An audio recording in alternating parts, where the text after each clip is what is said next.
Councilman Fletcher, how are you? That's correct. Unless it went out like this afternoon. Yeah. The day of? Monday or so. I never got it. Avoid malware. You know what? I just figured, you know I never got it. what? Yeah, I know, right? I never got it. I told Chris that. I'd actually forgotten about it.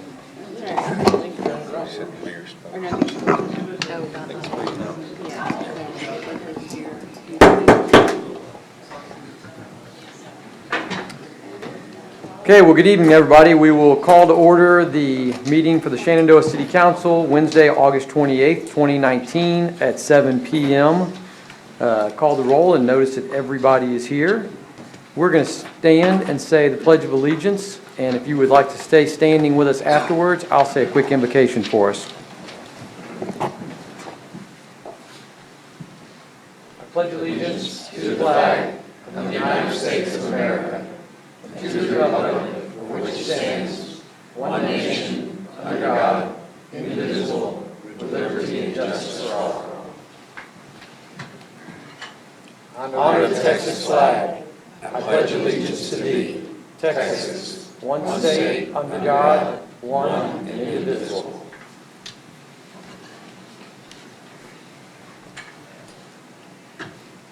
Dear Lord, we come before you tonight to say thank you. Thank you, as always, for this great city, our great residents, staff, strategic partners, and elected officials. Thank you for everybody here tonight that is concerned or cares or just wants to pitch in and be a part of this great community and making sure that it's the place that we all want to live, work, play, and pray. We ask tonight that you just help guide us to understand that people aren't perfect. We're gonna talk about things tonight. We're gonna share opinions and thoughts and ideas, and none of us are perfect. We're all gonna make mistakes.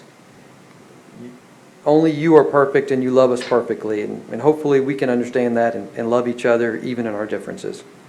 We pray these things in your Son's name, and all God people say, Amen. Amen.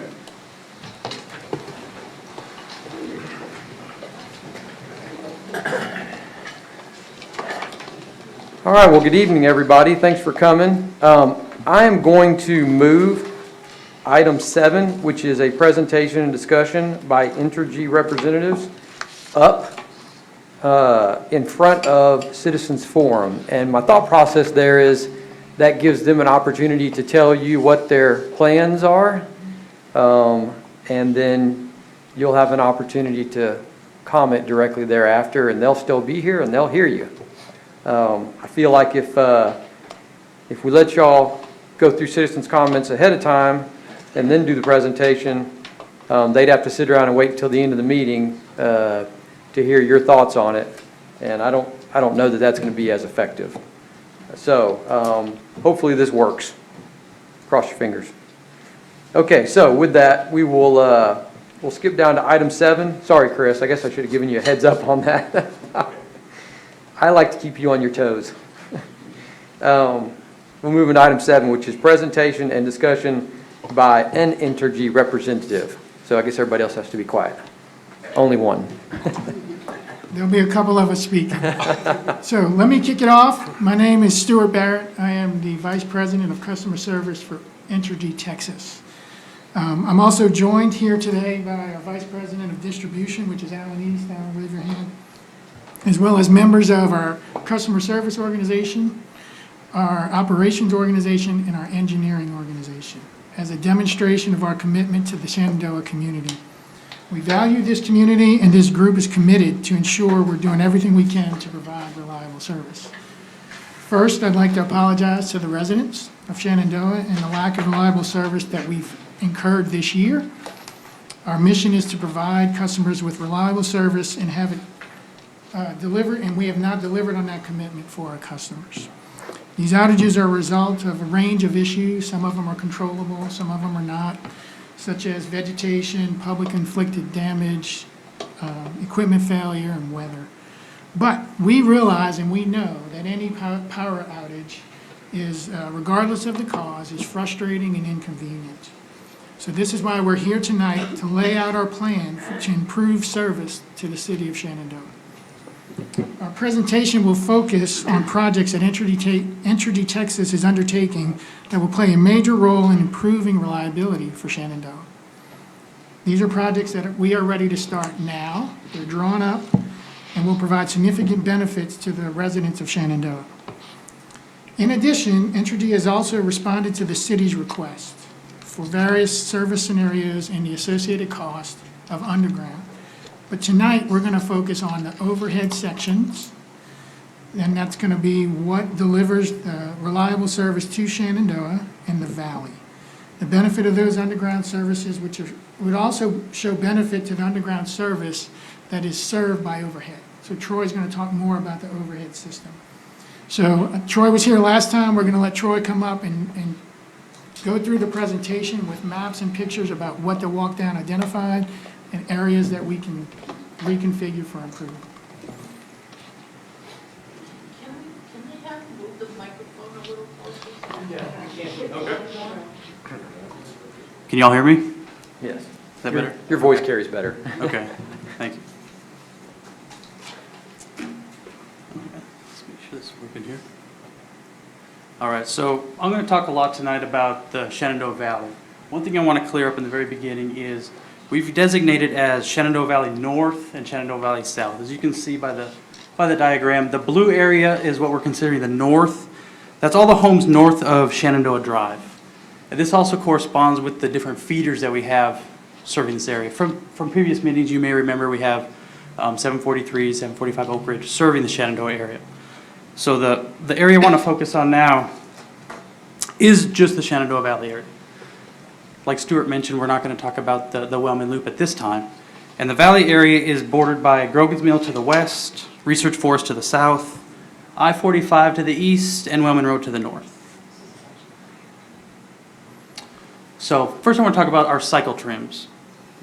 So we completed our cycle trim of the North Valley June of this year. And we have the South Valley scheduled for 2020 with an anticipated completion time around summertime of next year. So what is a cycle trim? Essentially what we do is we go identify the width of our existing easements and clear all the vegetation, ground to sky, within that easement. So you're going to see all the ground vegetation gone and a vertical line through the trees to give us the most separation to those lines. And if you look on the map, you can see all of the dotted lines and solid lines in the rear lots. Those are all of our facilities within easements that will be cleared. And like I said, the blue lines have already been done. That's already been completed. I don't know if you all have noticed vegetation crews out there earlier this year doing some of that work. I know Stuart mentioned the walk down. So we just completed the walk down of the north section of the valley in August. And we're currently doing the walk down on the south section. So what the walk down entails is we have Entergy employees going pole to pole, looking at the condition of the pole, the transformer, cross arms, insulator, wire. Every piece of equipment on that pole or in that segment of line, they're looking for any damages or anything they see that's not up to par.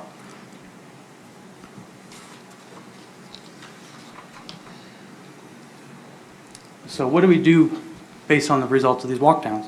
So we performed a walk down back in 2017. I want to kind of highlight some of the work we did there because it's going to parlay to what we're doing now. So if you look on the north side of the valley from I-45 west to Holly Hill Drive, we replaced 1,800 feet of the feeder trunk along that segment. What we did at that time was we replaced all the wire and any damaged poles. So we went in there and replaced everything that we deemed was not up to standard. We also replaced what we call a recloser, where you can see the circle, and that's the main feed into the Shenandoah Valley North. So back up a little bit. What a recloser is, our basic protection device is a fuse. If you can imagine during a thunderstorm, a dead tree branch falls on the line. A fuse acts like a normal fuse you're used to in a circuit. It's going to open, de-energize that segment of line, make it safe. The issue with the fuse is you have to wait for one of our servicemen, linemen, to come out there and refuse it to get power back on. What a recloser allows you to do is it's a automated reclosing device. So the tree falls in the line, the recloser will actually de-energize the line. If the tree were to fall off the line, after a certain amount of time, the recloser will re-energize the line. If there's no damages and the tree's gone, no harm, no foul. And a lot of times you'll notice that when the power goes out for 3 to 5 seconds and comes back on, that's that device operating as it should. So you don't have a sustained outage, it's what we call a momentary. So this new device that we put in is what we call it independent phase controlled recloser. So a lot of the lines you'll notice there's 3 wires on the pole. The older device, if a tree were to fall on one single line, it would interrupt all 3.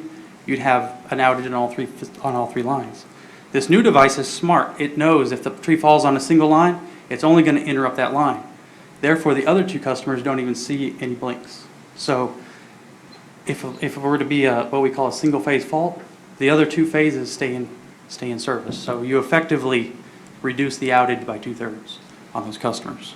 And that device was replaced around the end of July of this year. One other benefit of this device is it has electronic controls. It allows us to download the data. So if there is an outage, we can go download the data, get the recordings, look at the magnitude, the durations, try to determine where this outage occurred. Because a lot of times by the time we get there, that tree may have fallen off. We don't know where the outage occurred if everything's already gone by the time we get there. If it was a squirrel and the squirrel's gone, we just know the line's out. With this device, it helps us troubleshoot, determine where we had the problem, and try to fix that issue. So what are we doing due to our recent walk down? So as you can see here, this is kind of the northwest segment of the North Valley. We intend to rebuild 3,400 feet of feeder from where we stopped in 2017 at Holly Hill and extend it all the way to the northwest to Wellman Road. Now when I say rebuild, we're replacing every pole, all the wire, every transformer, every piece of equipment in that line is going to be new when we're out of there. So we're also going to be reconfiguring the feed in there. So there's some areas where we determined we can adjust how the feed is fed to different areas. We can reduce the exposure to different customers. What we want to do is every one of these lines is what we call a tap off the main line. We want to try to balance the customer counts on each tap. It reduces the exposure to each customer, and it allows us to better serve the area reliably. The one thing I do want to mention, this is a construction project in the rear lots, so we will have construction crews in people's yards. You know, there will be some planned outages according to that, but our crews will work with those individual homeowners to schedule the work and let them know. So all the affected residents will know what we're doing. And also, as a result of the walk down, if we did find any damaged poles, transformers, cross arms, any of that, we're going to replace it at that time too within the valley. So you may be asking, who's affected? You know, we're replacing 3,400 feet. Does that affect me? Well, this map shows everybody in the highlighted red area is tied to that main trunk line. So everybody north of Shenandoah Drive and west of Holly Hill ties back to this main line we're rebuilding. So there will be a direct benefit to those customers. And also the reconfiguration of the lines is going to minimize the exposure to a lot of customers. Where the old line used to snake through the subdivision, we're building some additional ties and shortening the routes on all these feeders, so it'll help. And also on the north end, you can see the two small circles up on the very north at Wellman Road. So the existing feeds to the underground, the Silverwood Ranch and Wellman Manor, came through the rear lot overhead, kind of around Saddlewood, kind of went through the neighborhood. We're going to reconfigure the feed and tie both of those neighborhoods into this new line, shortening the total line miles to them, reducing their exposure, increasing their reliability for those 2 subdivisions as well. So you notice the south area is not highlighted at this time. When we complete the walk down, which should be done, we should have the results in a couple weeks. We're going to do a similar analysis and determine what projects will benefit the South Valley as well. So with that, I can open it up to questions. This new line, is it going to be fed by 743 or 745, which seemed to be the problem, the taps? Yes, it's still gonna be served with 743. That's correct. Which is the one that gives us the most trouble. Yes, but a lot of the issues we were having were within we're originating within the valley with some of the vegetation issues we've been having. So rebuilding this line and doing the vegetation work will help reduce a lot of that.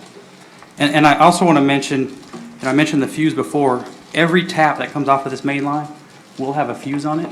Therefore, if a tree were to fall on, let's say, an individual block, there may be 10 homes on that block, that fuse is going to blow, and it's not going to take out the whole valley. It's only going to be those 10 customers. So we're going to sectionalize our area so that any individual issue is not going to radiate to the whole area. I want to say I really appreciate you guys stepping up and recognizing that this is your responsibility to make sure we have reliable power and making some definitive plans and taking some steps to take care of this. And I look forward to what you're going to do with the rest of the valley to improve service so we can never have this again. Sure. Yeah, and I imagine, once we come up with that plan, we'll be back here again, sharing that with you all for the southern piece, so. Anybody else got anything? This is all still, like Charlie asked, this is still going to maintain, all these customers are going to still be maintained on 743? Yes, the north, the blue area? Yeah, I know. Yeah, that's We're not looking 743. at reconfiguring or moving some customers? Not associated with this project, no. Okay.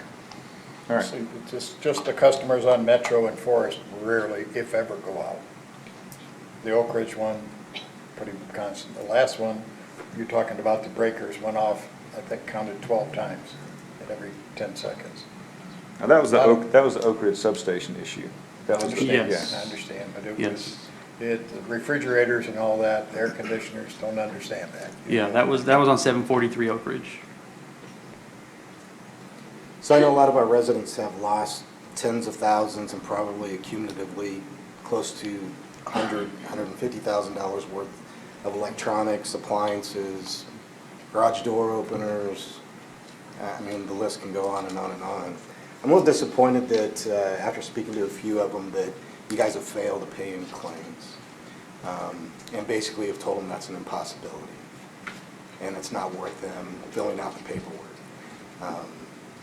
How can we provide any restitution to obviously the problem that you failed to create a solution for prior to this point and have some restitution back to our residents? The city's planning at this point to step up and do some things which, to be honest, I'm a businessman and city government has no business providing funding for your solutions. So I'm really disappointed that this is really late in the game and it should have come a lot sooner. But now that we are where we are, I'd like to know how you're going to provide restitution to our residents. For the damage claims? Absolutely. Yeah, I mean, we have the claim process. We encourage everybody But it's a failing to. claim process. They've tried to provide claims and have been told that you're basically not going to get it.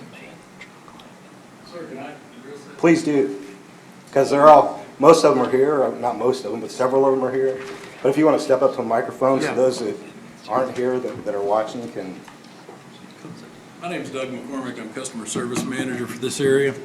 And the statement that you made a minute ago, if they told you that it wasn't worth filling out the paperwork, that they weren't even going to take a look at it, I will make sure that they do take a good look at it. Well, more so than taking a look at it, I want to know how many are going to be funded. Well, I can't tell you that until they analyze them case by case, and they will do that, I promise you that. And if there's any that got the type response that you indicated, I can assure you, I'll take their information tonight.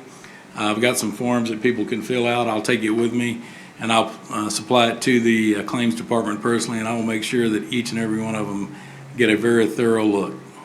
I'd like to know the number that actually gets submitted and the number that actually get funded at some point. If you can communicate that Okay. back to our city, I'd greatly appreciate it. Yeah, I'll definitely let you know the ones that I received tonight and the ones that went prior.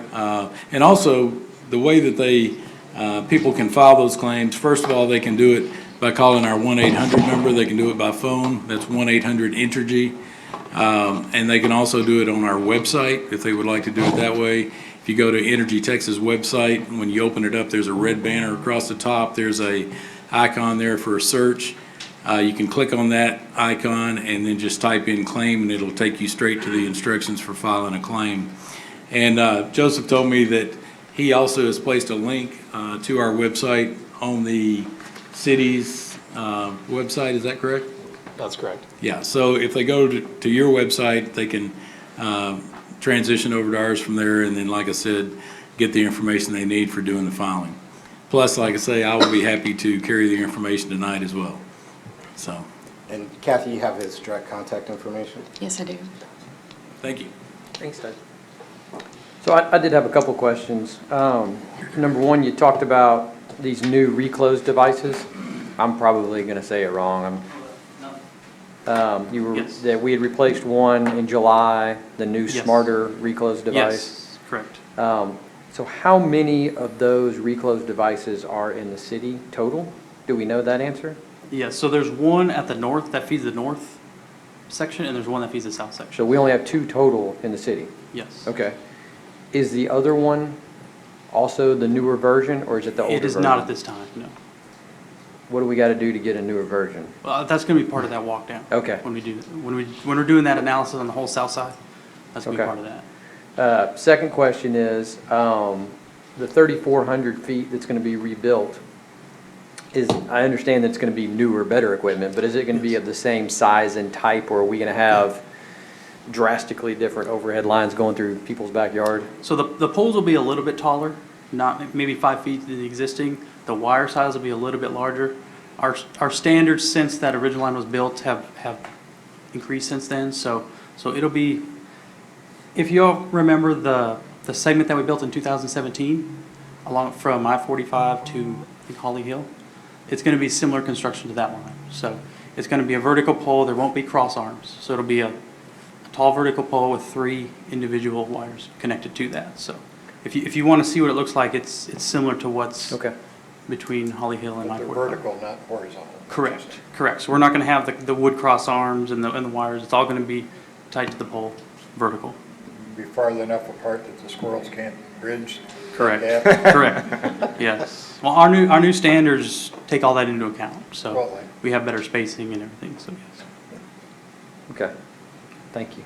I just curious how that might impact residents, so. Sure. During this process, if any resident, and I'm going to speak for myself, we've upgraded our panel to a 200 amp service. Mm-hmm. And most of the connections from the transformers at home is only 100.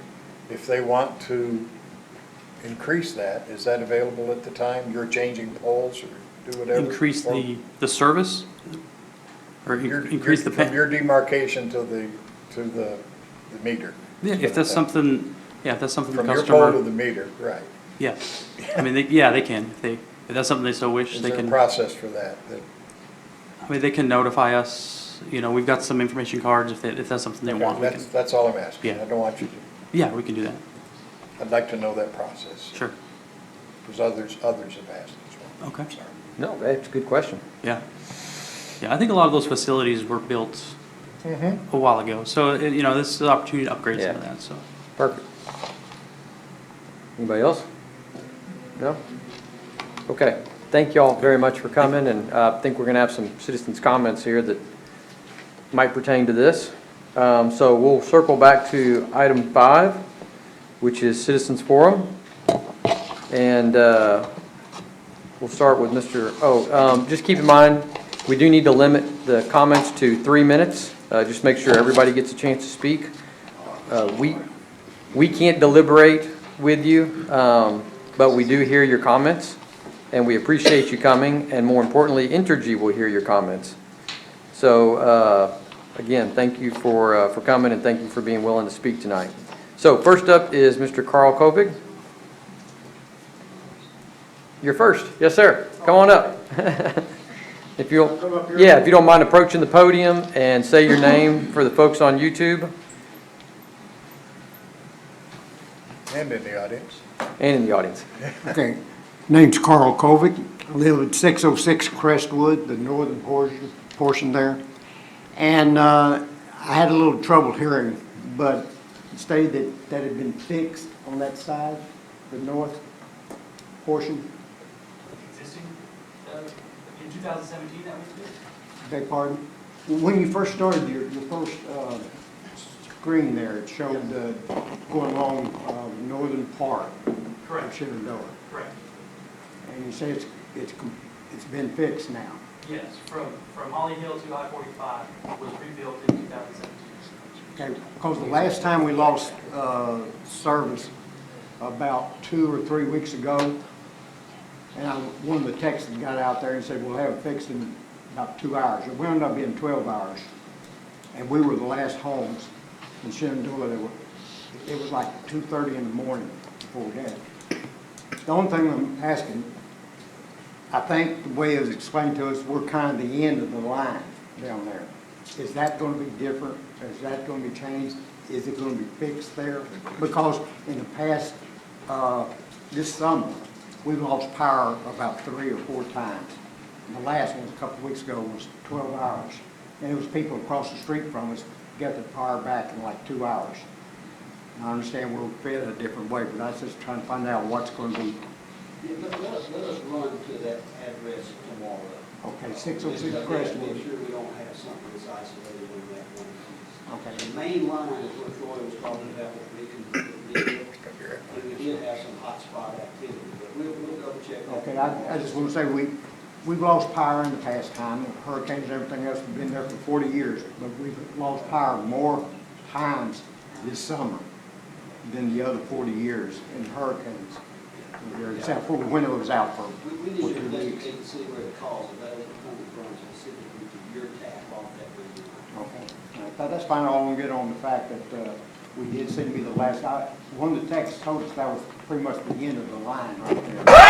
We were going to be the last ones. Okay, that's really all I had to say because it said that it's been fixed, but we were a good 8 hours after other people at theirs. Well, I'm sure they'll follow up with you, Mr. Covey. We appreciate you. Thank you, sir. All right, thank you. Thank you. What was your Thank you. 606 Crestwood.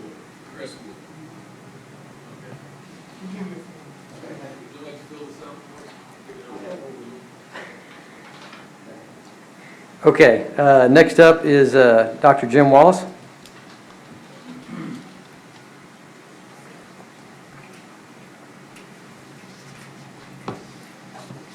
Hi, my name is Dr. Jim Wallace. My wife Barton is also here. We live at 216 Silverwood Ranch Drive. We moved into this neighborhood a little 3.5 months ago. And we moved here because we had friends that lived in Shenandoah and they bragged about the neighborhood so much. So when we were looking to move in the area, we picked Shenandoah. And because there were no power lines behind our house, we assumed we had underground power. And lo and behold, after 12 power outages of differing degrees over that 3 months, we realized, no, we didn't have underground power, we had overground power. We had overhead power. I wrote letters to all of you. You all replied to me. I thank each one of you for taking the time to reply to me. I have 3 or 4 just short comments I want to make. Number one, I want to say that I watched the entire budget meeting online. I was out of town, but I watched it online. I support the allocation of monies for the Wellman Loop because I agree with the statement that the mayor made that fulfills an expectation of the people that live in that area. I also want to see solutions for the rest of the community also happen. Secondly, I believe that the solutions are not either or, it's both and. We can find ways to do it all. It was interesting to me that the projected cost of the Wellman Loop solution, once pressure came from City Council, significantly dropped. And I wonder if that would not happen in the valley also. And so, Ted, at that budget meeting, you and Mike, you were both pushing to hold Entergy accountable, and I wholeheartedly support that and agree with that. And I agree with your statement about, we shouldn't have to be paying for this, and we shouldn't have to go out and buy a $10,000 generator to solve this problem. The larger problem, I think, is we need to keep the pressure on Entergy. I appreciate you guys' presentation, but I did some investigation and I have a significant question. I looked at the revenues of this company. They're a public company, it's online. And between 2017 and 2018, their overall revenues dropped about 1 or 2%.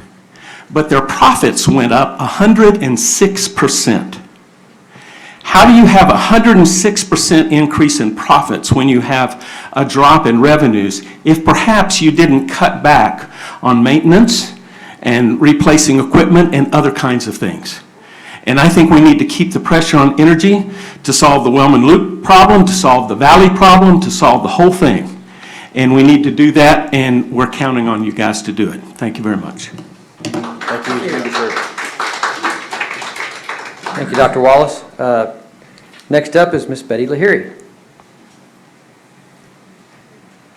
That's going to be a hard act to follow. Many of you know me. My name is Betty Lahiri. I live at 180 Silverwood Ranch Drive. I've lived here for 8 years. Love the community, love the people. It's just wonderful. I want to tell you a little bit backstory. I grew up in a farm in Michigan 78 years ago. You know, rural Michigan, we had spotty outages. But let me tell you, as long as I lived there, I never had 15 outages in this time period. And that was rural Michigan. We have technology today that shouldn't even let this happen to what's happened to all of us here. Like the good doctor said before, Entergy should have, since Ted, you're a business person, was a business person, we have built-in monies to replace equipment, upgrade equipment. As you look at your bill, you'll see there's charges on there. They're charging us for upgrades and all this. So what are they doing with that money? Obviously, they're making a profit and not repairing their bills. Shame on them. Shame on them. You know, I feel like I'm living in a third world country, and I have lived there. And we didn't have these kind of outages. You know, they came before us in 2017 with, oh, it's the greenery and it's the squirrels, it's Mylar balloons. That happens, but does it happen all the time? They have outdated equipment. They've even admitted that they have outdated equipment. Equipment that doesn't take care of the amount of people that's on it. We have underground, we paid for underground electricity. And we're tied into an antiquated system that's probably 50 years old. I mean, the power outages have caused me to just go, I stopped changing my electric clocks because I've had to change them so much, and I have to haul a ladder in and do it. So I think Entergy needs to step up to the plate and fix all of our issues. They have the money to do it. I don't think that this is a good I don't think this is a good plan. I think that plan may be good, but we shouldn't be tied into something that we know is not going to help us. We're going to have the same, it's going to happen again and again if we're tied into an overloaded system. I don't know what happened to not tying in down here on the other side of Rogan's Mill. That was what I was under the impression, that we were going to have that loop go down there. And so I just think it's unfortunate that we have a company that's as big as it is that's not taking care of its citizens. Let me tell you, if we're late with our payment, we get a late charge. Maybe we need to start charging them late charges for every outages. Thank you very much. Thanks, Betty. Thank you, Betty. We're going to switch gears. Miss Grace, I'm not going to say your last name, Gracie. I'll let you say it. Come on up.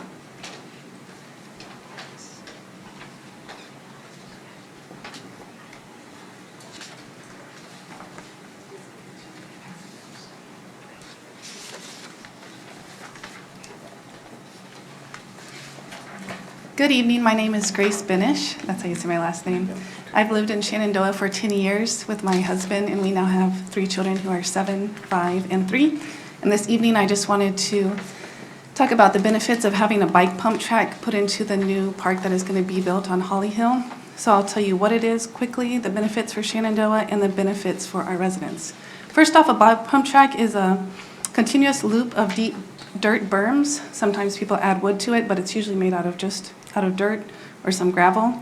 And the name comes because the riders can move on the track using their upper and lower body, and they don't always have to even pedal the bike. It can be used by cyclists of all ages, from 2-year-olds all the way to adults, and everybody really seems to enjoy it. And also, you don't have to have a special bike. People ride it on those bikes that don't have pedals, or mountain bikes, or any kind of bike can go on there. And there are also companies that specialize exactly in how to build them. So the benefit for Shenandoah is, first off, my greatest concern is safety. Having a 3-year-old and 7-year-old, when I get out on the street with the kids and we're going around the corner towards the park, the one right by the pool, the 7-year-old's fast, I'm like, wait for me, the 3-year-old's behind. I'm like, there's a car coming, some of the drivers are distracted, the kids are distracted. I'm like, don't go in the middle of the road. It's just a big concern. If they fall in the street, it's hard concrete. If you fall in the dirt, yeah, you might get scratched, but it's just really dangerous for them to be riding on the streets, and we don't have sidewalks, which is nice, but it'd really be much safer for them to have a bike pump track to ride on. It would also make the community more appealing to young families, because everybody with kids would love to be here, and it's great for all ages, bring people from out of town. Every time we travel, we always look for one of these. We went to one in North Carolina, we went to one in Colorado, and they're constructed mostly of soil, so the cost is pretty low to build it, and they're managed similarly to typical park facilities. The size, they go anywhere from a 1/4 acre to 2 acres, so you don't have to have a lot of space. You just need a bulldozer, basically. I don't know how they build them exactly, but they're awesome. So the benefit for residents is that it's a great way for kids to improve their bike handling skills. Kids who maybe can't afford to do after-school sports because they're costly, they can go there and they can do something fun and they can be safe, and the whole family can do it at the same time, from little to old kids. Secondly, anyone in the family gets a great workout because it's just a loop. You go around and around and around the loop as fast as you can, as long as you can, until you're hot and tired and you can go home. So it helps your kids get worn out for bedtime. And lastly, they're just really, really fun. So if you would consider putting one in, I would really appreciate it, and thank you for your time this evening. Thank you, Grace. Thanks for coming.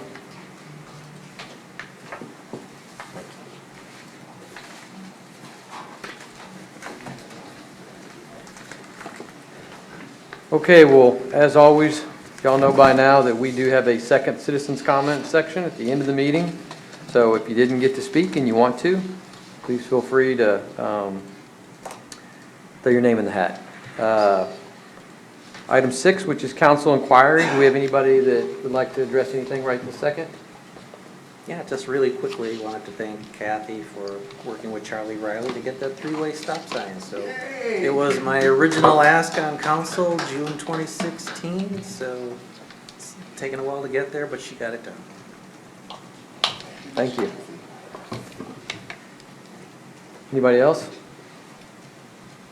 Okay, we'll move on to item 8 then, which is presentation of a proclamation for National Night Out. Is that you, Chief? That's me. Thank you for being here, council, mayor, staff. As you know, every year we put on National Night Out. It's been getting better and better every time they do it. We're really proud of it. It's a great way for us to build really good relationships with the community, especially the kids. And now that the kids, when we first started this 20 years ago, the kids were growing up and bringing their kids. So it's something really good. We got into a national registry that's going to put us into a contest this year for it. So we're entered in the contest. We need to get this proclamation done, and we ordered all of y'all sombreros, and we ordered Great y'all idea. hats, and we're going to order y'all some polos to wear for that night, so that way we can take a picture of you, and we need y'all to wear them for the pictures that we take. So we have to take a lot of pictures, do some videos, and it should be just another great time. Outstanding. Looking forward to it. Courtney, would you do me a favor and maybe send out an email to, we could send one out to Representative Toth, Senator Crichton. We could send one out to Congressman Brady, send one out to Commissioner Riley, Commissioner Nowak, Commissioner Metz, Judge. Judge Keough. Am I forgetting anybody? Medford, if he wants to come. Who? Medford, isn't it? Metz, Jim Metz, Commissioner Metz? Who's Medford? Conroe North, whatever. Well, we're only in Okay. three, we're only in three, There you yeah. go, so. I think that's everybody, but Chief, would that be all right if we invited them as well? I think that'd be awesome. Okay. I know a couple of them would appreciate the invite and probably show up. I can't guarantee all of them would. Anytime. I think that'd be great.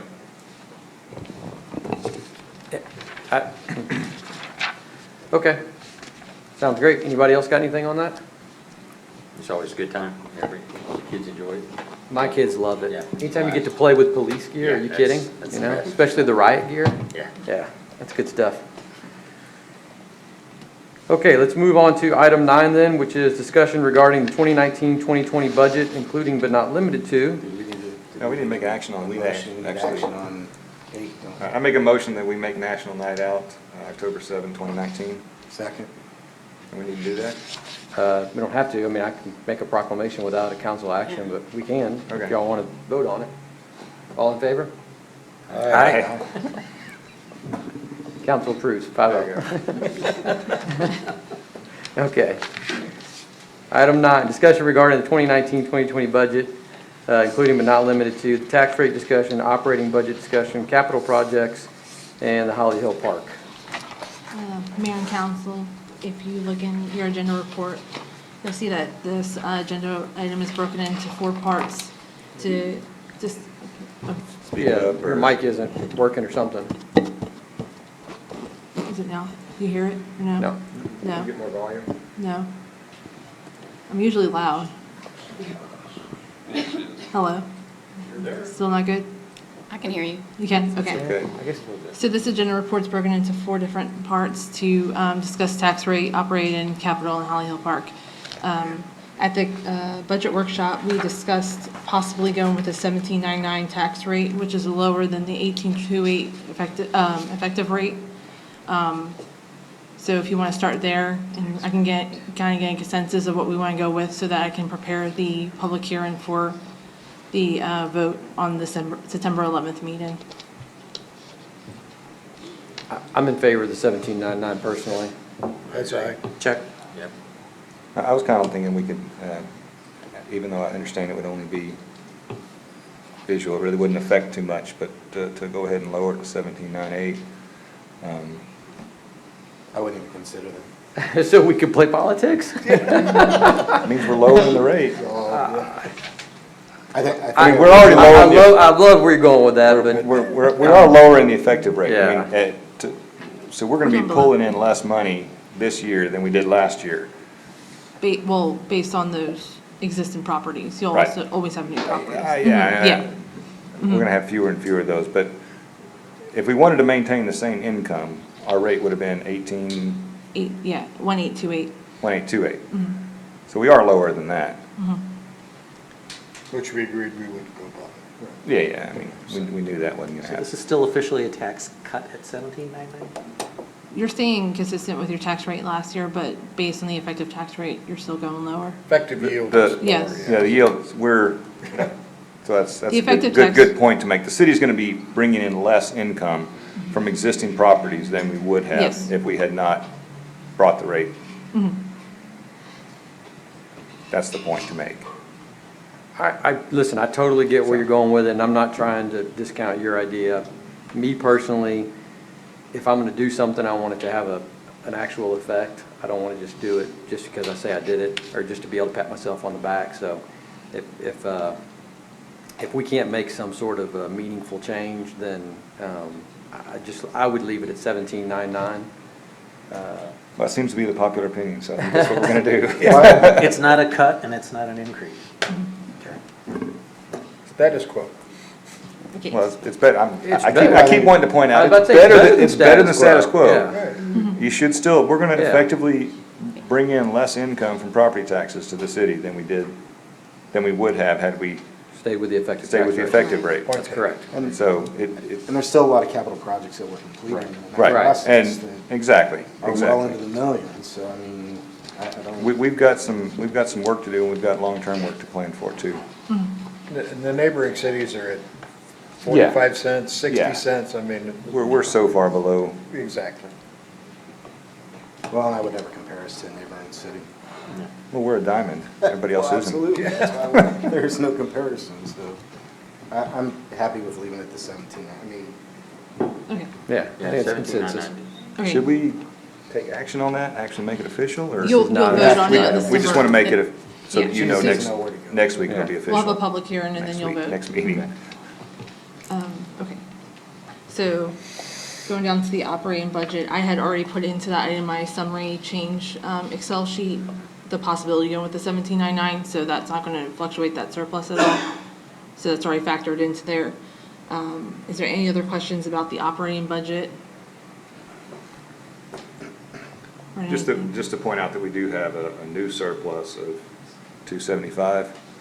Yes, and that number also, MDD, well, this will be B and C. We'll go Okay, let's kind of do in and that, out. MDD has given a consensus that they do foresee funding those 4 capital projects that we discussed, possibly proposing to them, which is the green space improvements, That's Pinecroft 23. Road. Okay. Sorry, I should know all these by this time. Main Park The main drainage. park drainage and the main park surge protection. Okay. So that, So how much does that add to the surplus? it's around 80.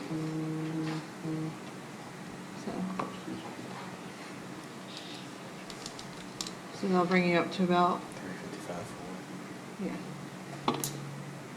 355. Mouse isn't working.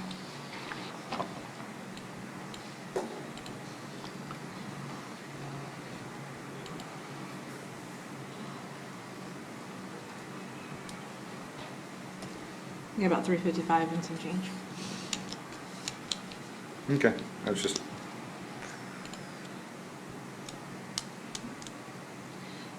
There were 3 projects we did make some changes to. The first one was the community developments, the front desk improvement project increased from 25,000 to about 37,000. There's an updated quote located in your agenda pack. Jackie's also here to answer any questions about that. The storage area network project increased from 62 to 67, and Chris is here to answer any questions on that. And then staff is just proposing that instead of funding that full $1 million for that elevated storage tank, we only fund $100,000 right now to do the design and the bid work on it to get a more accurate number, and then we'll bring it back for further funding. Because it was coming out of reserves regardless, so you don't necessarily okay. have to It approve doesn't it have to at be in this the budget if point. it's coming out of reserves. All Yeah, right. it was already coming out of reserves. I think that's a good idea. Instead of putting a threshold on that money so Right. it can't be spent, we get a better idea of what we're looking at. But we all know it can't be spent because we got to spend it. Yeah, we on have that go, yeah. That's what we have to spend it on. Yes. Okay. If there's any further questions, we're here to answer them. So Jackie, y'all are comfortable with the quartz top? It's not too cold a surface to work on? No, I've talked to both Abby and Stacy, and they're comfortable with the surface. Okay. When you're building out those walls, are we leaving or adding, I know we're talking about taking the windows out on the sides, right? Is that just going to be sheetrock and drywall? There is actually in the quote included in the overall price for bulletproofing Okay. of those panels Of as well. those 2 panels? Okay, Yes. I missed that, that's why I was asking. So it would be new, the quote includes the 3 windows on both sides of the existing counter space. And then with the enclosing of the walls would be some reworking of the existing window outline and bulletproofing of those areas. What's the difference in the 2 different armor proofing lines here? The one of them is for underneath the cabinet, which was existing in the original quote. And then the additional is the enclosing the wall where the windows are at. Because our current windows are bullet resistant. They are. So the new construction, we're basically going to lose those windows because we're taking them out, so we need to put something in their place.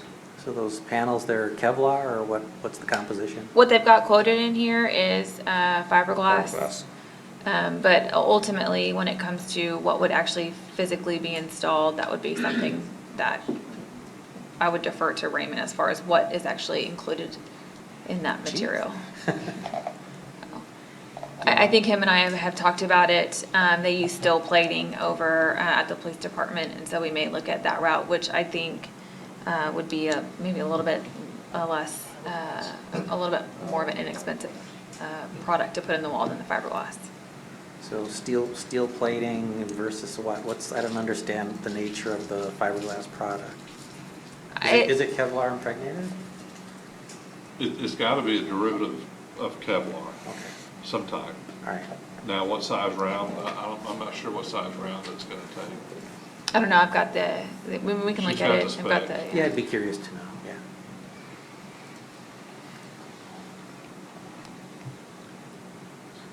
Oh, there it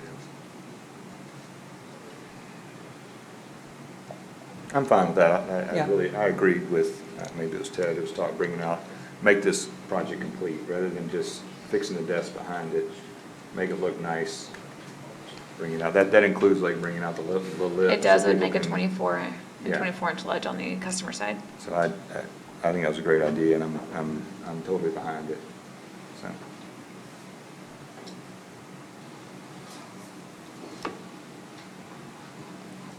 Anybody else? I'll let you take it. Holly Hill Park. For the park? So for the Holly Hill Park, I kind of wanted to quickly go over a brief lead-up of history. As you recall, back in the second June meeting, council approved funding Landology to complete a preliminary design and get some budget numbers so that we'd have a working number for budget workshop. And the cost of the project we had talked about dividing into two main categories. One was the make-ready costs, and the second was actual park improvements. And the idea of the make-ready costs were, there's things you're going to need to do to the site to make it ready to put a park onto it. Primarily, that's going to be fixing the drainage of that area, which was brought up at the town hall meeting by several of the residents. And also, another bit of history, when the city put out the park survey, you may recall that regarding the costs of that, and I've got the numbers here because I knew I wouldn't be able to remember them exactly. 34 of the survey respondents wanted to keep the costs between $50,000 and $100,000. There was 26% willing to spend less than 50, but 40% willing to spend over 100K. So those numbers were kept in mind during this preliminary design to get these numbers. Now I got some updated numbers. During the budget workshop, council had asked for a few things. I've got updated numbers on those.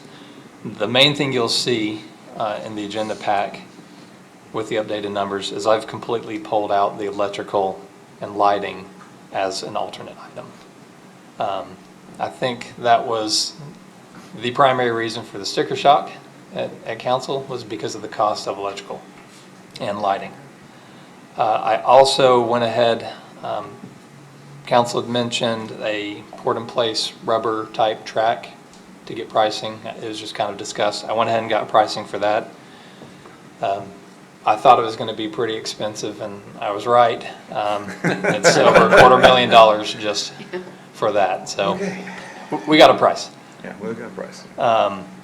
Also got a price for doing the decomposed granite rather than with a concrete edge with a bend board.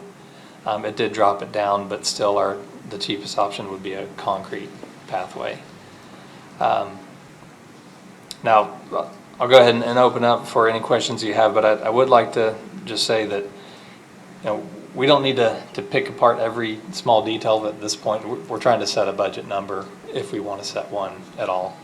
And that's why we wanted to get these numbers. I tried to get options for the big ticket items, which would really swing that budget number high or low. But with that, you've got the numbers in front of you, and I'm happy to answer any questions that you have. Just my take, Joseph, I think it's gone from a nature trail to something rather elaborate myself. That's just my opinion. Yeah, scope creep, no, I totally agree. And I think we can go with concrete, and you and I talked briefly about, we can make it pretty cheaply, running stamped edges. We can stamp the whole concrete, we can stain the concrete. I mean, there's some ways we can make it still look very pretty. I don't see the point in spending $200,000 on lighting for lights that are gonna be on for maybe 2 hours a night. It's dark now, let's build a park, close it at dusk. People have asked, yeah, right, I mean. And there'll be other phases. And if, you know, if next year we feel like we need lights, but this is gonna be a process, and I think moving forward and getting a park put in, we can do that. We certainly have the funds to do the drainage and the initial park construction. I mean, that's my thought. I'd like to see us go ahead and move forward. So I will point out that removing the electrical and doing a concrete path, as you suggested, Councilman, the grand total for the park improvement, so that portion is almost 119,000. Now that doesn't include the make-ready costs, that's a separate item, which is still around $83,000, and that's drainage. I mean, that's. So we're looking at 200,000? A small portion of that is the site survey, and 6,000 of that survey, the rest of that's drainage But improvements. we already budgeted that separately. No, we have not. No, we Drainage didn't. improvements? We have not. The thought was to budget it all together as one, so you can bid it as one project and get better pricing. So I understand Councilman Cloud's suggestion about building the park without lights. I think that to do that would be a big safety issue and a huge liability for the city. I agree. I think it needs to be, come in and do one set and be done with the whole thing. I think the park itself is very well designed. I like it. But again, I think we're at that budget number that this needs to be a town hall discussion and not a decision we're going to rush into tonight. Yeah, I can't agree with you more, Ted. Listen, I like the design, I like the look of it. Eventually, one day, it'd be great to have a park there, but I just don't know that we need to rush into it, even this year, so to speak. I mean, I like the idea of presenting this design at a town hall meeting, getting some feedback from people coming up. I mean, they may have some different ideas. We've got a lot of things going on this year budget-wise to begin with, and then this is, I don't know, this seems like it's almost got a little bigger and a little more expensive than I think what all of us originally conceptually had thought of. It just kind of snowballed. And that's okay, it's not bad, because it's a nice park, and I think one day it'll be a really nice addition to the city. I just don't know that we have to rush into it today, or even this year for that matter.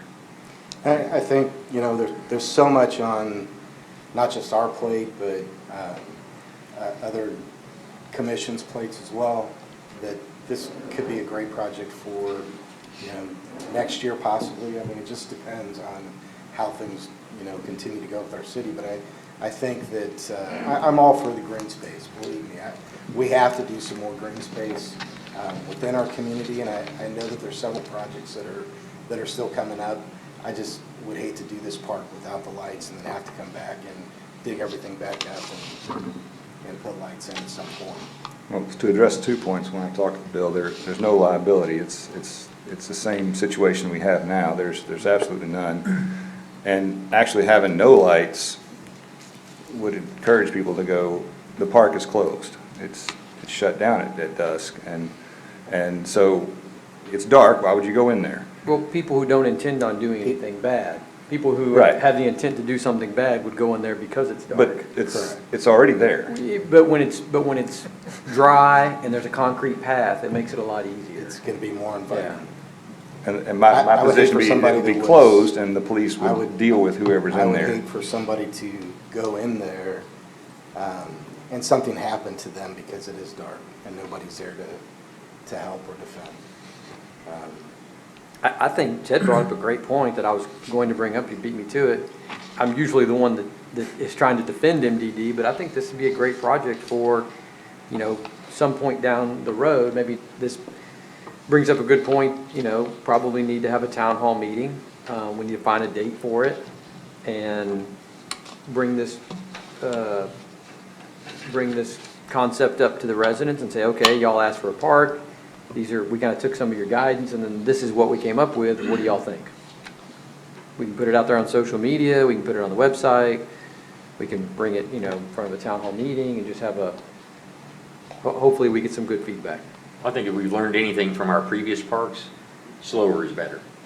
Because anytime we get into a hurry, we end up having to go back and redo things or readdress things that seem to have been skipped or not handled in the first place. So I think the slower we go at it and the more discussions we have about it, the better off everybody is. I don't disagree with you. We've got money in reserves for this budget year. If after that meeting we decide we can. Absolutely. We can do an amendment and keep rolling and not even touch our saving reserve. Right. We've got money. I mean, there's money out of this. We have money out of in this year's budget to pay for it, so we just need to decide if that's what everybody wants to do. But I think it's something that once our residents determine this is a direction of, Well, yeah. I think once our residents determine this is something, this is the direction that they want to go, and these are the features that they want overall, that it could be a project that, you know, can come back to possibly MDD as well. We agree. It's definitely something that they pay for. Probably not this year, but No, definitely not this year. And Chris, I'm getting messages left and right from people that are saying YouTube's down. I know there's nothing you could do about that, but just. the little blue light's not on back there that I can tell, so. Oh, yeah. It's on. Is it on? YouTube's on? Yeah, I can see the blue light. Can you? Okay, maybe I'm not getting a good angle. Okay, well, this might be a good topic of conversation at maybe something like an October 2nd town hall meeting. If everybody wants to take a look at that at some point. We don't have to decide that tonight, I'm just throwing it out there. We'll take a look at that date. Okay, so to circle back, we're going with the 17.99 tax rate. Yes. Nothing in the operating budget is to change. Those 4 projects will be removed from there, from the budget and put towards MDD's budget. And then discussion on Holly Hill is to just postpone. Okay. Also, You didn't talk about debt service, so you're okay at 1799? yeah, All right. I already factored in those numbers. You're gonna have to, Yeah. And then the 3 projects that were lined out, the dust improvements, the storage area network, and the storage tank rehab, we're okay with? Is that good to go? Absolutely. And I also put that into the itemized sheet, so it already reflects the differences there. Good work, thank Yeah. you. No problem. Looks great. And Joseph, thank you for your work on the park. That was Absolutely. good. Absolutely. absolutely, thank you. Scout thanks you too. Okay. How about Larry? He doesn't go for walks. Okay, let's move into item 10, which is discussion and possible action to approve or deny a variance to the sign ordinance to allow a sign to be attached to a structure at the south elevation of a canopy at 28727 IHI 45, Shenandoah, Texas, which is the Valero station on I-45. Make a motion to approve the variance. Second. Have a motion to approve by Councilman Raymaker with a second by Councilman Fletcher. Do we have any discussion? I drove down 242 and looked at the Circle Ks and the Valeros there. There's one also up on 1488. I looked at several of them. It's not a, it looks very, it would fit in Shenandoah. It looks good. We've got 2 Valeros. We got the Texaco across there. I think if we do grant this, we need to look at the ordinance, the sign ordinance, and figure out this attached for fueling stations. Maybe separate it out there. It's just something we can talk about. I like the idea of having appeals, and we just, do. I mean, there's only 3, Yeah, that's true. so, I mean, we're gonna deal with 2 of them, right? So- I gotta tell you, I did saying, I did the exact same thing you did. I drove down 242 and I just, hey, yeah, that's, everybody's got opinions, right? I don't like the 2 different colors. Yeah. There's something about it. I that- agree. I mean, that- having the Valero colors and the Yeah, Circle and K then colors. Circle K colors, it just, Well, but to you me, got it to, just, I know. But that's So their, that's what They're gonna be Straight morphing kind of over totally to conversation, Circle K, so it's not gonna be. Well, are they? I mean, are they eventually gonna change the main building colors and the pump colors and? that's not what they're asking for. No, That's Valero. not what they're asking Valero for right now. supplies the Jackie. fuel. The wall sign and then the pole sign out at 45 that currently displays the Valero logo with the gas prices has been reviewed and will be permitted. What you're asking to be considered here is what we cannot prove at the staff level. So they submitted for the canopy signs, they were denied, and then they're now in the appeal process to have those signs. So we will see a new face on the actual building of the gas station that will say Circle What K. color will it be? It'll go to a red banner. So everything will be red except one blue Valero strip? They'll have the Valero on the east side is what they're proposing here, and then the sign at 45 will have both the Circle K and the Valero logo. This is something that's an interim for them in the signage while the branding change ships. My understanding is that the gas station interior is Circle K, but the gas will stay Valero. It'll still be. So it's always gonna be a blue, siding on the east side and then the red on the south side. But that would be uniform for them across all their franchises. Correct, yes. That's what I was fine. saying. I looked at 4 different ones and they're all, I've traveled and I've seen them, that new model in a lot of different places throughout the state, and they're all very consistent. They're all the same, so. Oh, I don't disagree. They can be I just don't like them. Yeah, I don't like the color combo either, but, I mean, and I don't think we have to necessarily, just because that's where what they have on 242, which is unincorporated, I don't think we have to do that in the city of Shenandoah, personally. I mean, that's just my opinion. I mean, everybody's got their own. And dual branding is becoming more common. Dual branding is great, except for when they have 2 clashing colors right next to each other, that's so drastic. I mean, I don't know, to me, when you're driving through the city, it just kind of looks a little trashy, almost. Just my opinion. All right, we have a motion, so let's. Well, we're discussing. We're discussing. Well, I think we've heard it. So. So, yeah, but this is, the building, you said the building's been, the coloring has been Yes, permitted? yes, the wall sign that's currently sits on the front elevation of the building underneath the canopy has been reviewed and permitted, meets our requirement, as well as the pole sign out at I-45. Okay. And that'll all be red, is what you're saying? Yes, the building will have the red Circle K. The pole sign at I-45 will have both the Valero and the Circle K logo on it.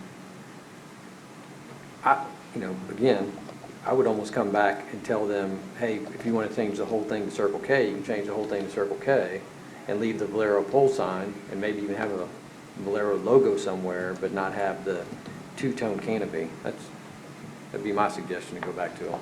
What, planning and zoning, do they have any thoughts? I mean, I talked with three of the members, and I applaud them for following the ordinance and kicking it up to us, but they're all basically individually in favor of it. I didn't talk to everybody, though. That was the consensus at the meeting. While they, by our ordinance, were not able to approve at that point would have been a sign exception, highly encouraged council to consider their request. and that's sort of what I look to. I mean, these guys show up and work really hard to think about our city as a whole, so I put a lot of weight in what planning and zoning says, and I do hear what you say. I really wish they would just make the canopy all Circle K. Yeah. I'm not sure, particularly on the east side, like, who's even seeing that? You're pulling in, Well, that's, that's right. just make the colors all match, I don't know. I'm sure I've driven by them in other cities and I didn't notice. Yeah, well, I think, you see the other two sides, but anyway, I hear you. I don't know how we can, but they've asked for it to be approved this way.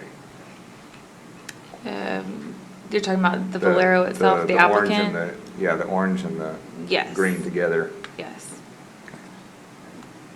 Now, Okay. the entire elevation will have, like the north elevation will be, as pictured here, will be just red with a Circle K.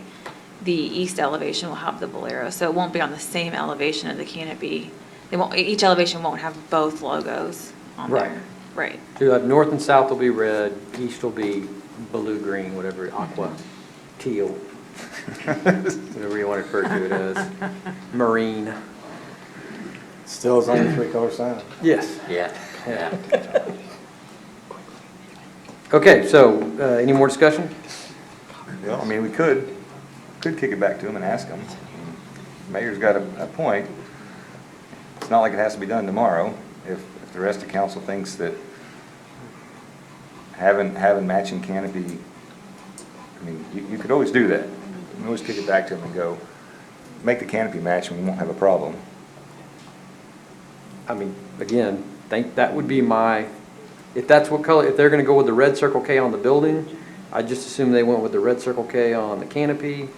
Looks nice, it all matches, it doesn't, clash, it doesn't stand out so drastically and obnoxiously. And then they could put the Valero emblem somewhere. That's just my opinion. Well, you're still gonna have those green pumps. I mean, that's. Well, that's gonna be- not visible from the road. Yeah, I bet they probably paint the little poles and, I would imagine. I'm okay with the pumps. If they don't, You're not I'll run seeing- out there with a rattle can at night and get Well, just look at the Mexican restaurant before it, and then make your. Yeah, and it's not quite as harsh as it. Right. Okay. That's a business of ours, so. So, no, I was about to say, we love them. Okay, so we've had some good discussion. However, there's a motion on the table whether or not to approve the south elevation. We have a motion by Councilman Raymaker to approve. We have a second by Councilman Fletcher? Councilman Fletcher. All in favor to approve the south elevation? Aye. Aye. All, any opposed? Nay. Okay, so motion to approve the south elevation passes by a vote of 3-2. Okay, so we'll move to item 11, which is discussion and possible action to approve or deny variance to the sign ordinance to allow a sign to be attached to a structure, same address, same canopy. This is for the east side, so this is so they can have the teal green Valero on the east side. Do I have a motion? Motion to approve. Second. I have a motion by Councilman Brock to approve. I have a second by Councilman Fletcher. Do we have any discussion? So this is where we could deny this and encourage them to instead put the red Circle K so it would be uniform. But if we already. Well, we approved the south. Yeah, well, if we already were against the red to begin with, then I mean, what's the purpose of this point? Well, no, I wasn't against the red because they're gonna paint the building red. The Circle K is gonna be on the building. I was actually opposed to keeping the green on there with the red. That was my thought process. So. I personally just think they've been in our city too long and have served our residents for us to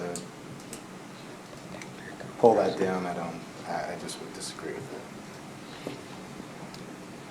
I don't want to belabor the point, but by that rationale, anybody that's been in the city very long, they don't have to worry about our ordinances. Well, no, that's not true. Because the only thing that they're they're getting dinged on is that it's a canopy. Had it been any other type of sign, they would meet the sign ordinance because it's 3 colors. So we wouldn't even be here. Whether it's detached or, That's the only reason we're here is because it's a canopy. It's detached from the building. Is that correct, Jackie? No, they have 4 colors. No, they have 3. No, they have red, green, yellow, white, and in some cases, black even. Right, but the color requirements are measured per sign, so. But these are all attached. Well, These are they're considered connected, yeah. 3 individual signs is Right. how Right. they're selling it. Right. Is 3 So- individual signs. Right. That's why we gotta go through this process 3 times. Yeah, I mean, with it being a canopy, it is though, that's the point of why it looks so bad. If it was 3 individual signs, it probably wouldn't look as bad. But, you know. I'll call the vote. Yep. All in favor? Aye. Aye. Any opposed? Nay. You abstaining? What'd you say?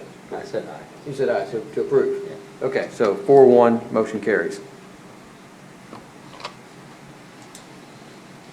Okay, item 12, same address, same sign, north side. Second. I'm going to approve. I have a motion by Councilman Raymaker, I have a second by Councilman Fletcher. Any No, discussion? he got the motion, I got the second. Oh, okay. Motion by Councilman Fletcher, second by Councilman Raymaker. Any discussion? All in favor? Aye. Any opposed? Nay. Motion carries 4-1.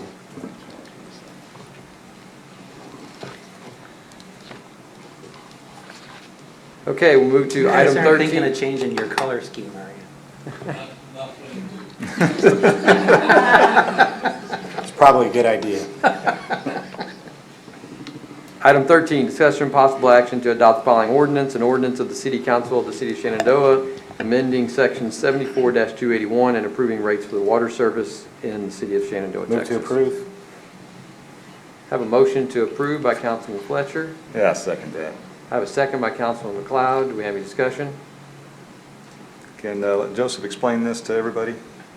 Okay, so earlier this month, the Lone Star Groundwater Conservation District reduced their fee from 10.5 cents per 1,000 gallons down to 8.5, so a 20 or a 2-cent drop. Historically, the city has adjusted our rates to match their rate, so it ends up just being a pass-through, and that's what this ordinance is doing. It's adjusting that rate to match what Lone Star's rate is going to be. So in essence, we're voting to lower everybody's water rate. Correct. That's a question at this point. Can we get an ordinance or a resolution or something that just makes this automatic? That a taxing entity like Lone Star, whenever they do it, it's just automatic? no. No? Okay. All right. Was that? We're not asking. Any more discussion? Does it all tie into our overall water rate structure at all? I mean, are we looking at modifying your water rates in general, or no? Eventually, we're gonna have. I think eventually we're We're going gonna to have to. raise We've them up. got to. But I think doing this is smart because it stays consistent with, we're not trying to hide the fact that we're packing some money somewhere. Yeah, this just goes straight to this other group that the Yeah. state of Correct, Texas it's has just authorized. It's a pass-through fee. Pass For every through. 1,000 gallons, you get 2 cents. I'll call the vote. You're big on that tonight. People are talking. We're having discussion about something that really, I mean, let's move forward. Any more discussion? Okay, all in favor? Aye. Any opposed? Motion carries 5-0. Okay, item 14, discussion and possible action to adopt the following resolution. A resolution of the City of Shenandoah, Texas, defining senior management positions and declaring an effective date. So moved. Second. I have a motion by Councilman Brought. I have a second by Councilman Raymaker. Do we have any discussion? All in favor? Aye. Any opposed? Motion carries 5-0. Item 15, discussion and possible action to adopt the following ordinance. An ordinance of the City of Shenandoah, Texas, amending ordinance regulating the sale of food and drinks from mobile businesses, providing for a penalty in the amount of $2,000 for violations thereof. Move to approve. If council noticed, I made one change to the ordinance. It was frankly at the request or suggestion of Councilman McLeod, and that was that we add a private party and then you get a permit. I discussed that with staff. They were all in favor of it because this way, if you want a private vendor, you get your permit, it's for free, the police know, so that now you don't have an issue. The police are well aware that you have a permit and you're allowed to have the party. So that's the reason for that private party addition. Good suggestion. I like I was just trying to figure out how to make it easy for everybody. I thought it's free of charge, just come up here, basically say, hey, we're gonna have a party, let the police know. I don't disagree. All right, I think we had a motion by Councilman Fletcher, but we didn't have a second yet. We have a second by Councilman Christie. Do we have any discussion? All in favor? Aye. Aye. Any opposed? Motion carries 5-0. Item 16, discussion and possible action regarding updates to the MDD bylaws. Motion to approve. Second. Second. I have a motion by Councilman Brott. I have a second by Councilman Fletcher, I think. Yeah, he beat me. Do we have any discussion? I think this is exactly what we talked about, isn't it? I believe so. I think so. Looks like it.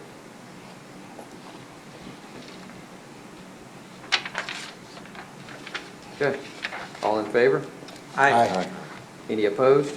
Nay, I still don't like You didn't want to add to the discussion? No. Okay. All right. Motion carries 4-1. Item 17, discussion regarding the completion of the water model and future needs for water. This is discussion only. Council, this is a project that was budgeted in the current year. It's now complete, and Derek is going to give a quick presentation about it. Chris stepped out to get the presentation.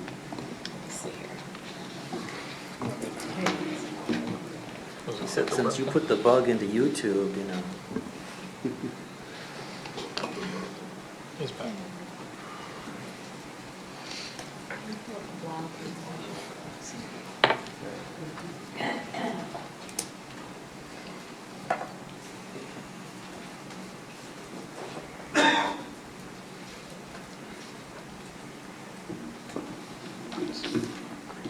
Thank you, Mayor and Council.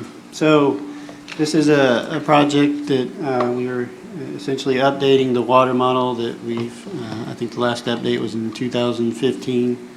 And basically it analyzes the capacity of the water facilities, the pipe sizes, the network, things like that, to make sure that we're able to supply enough water, enough pressure to the city. So just a couple overviews on the changes we made since 2015. So we had some areas where utilities were added, mainly water lines, and then the water plant 4 was also added.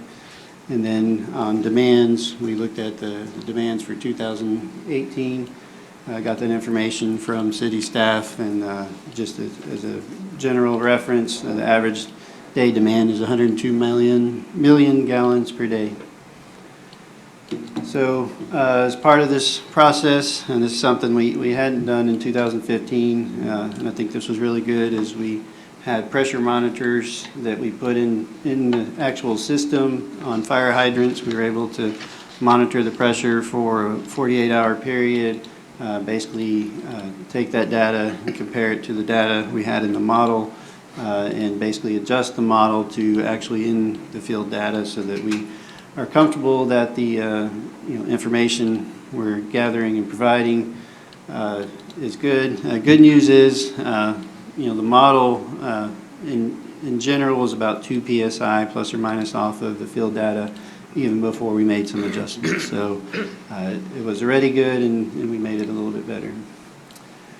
So initially, average day, that's the 1 million gallons per day based on the data from staff.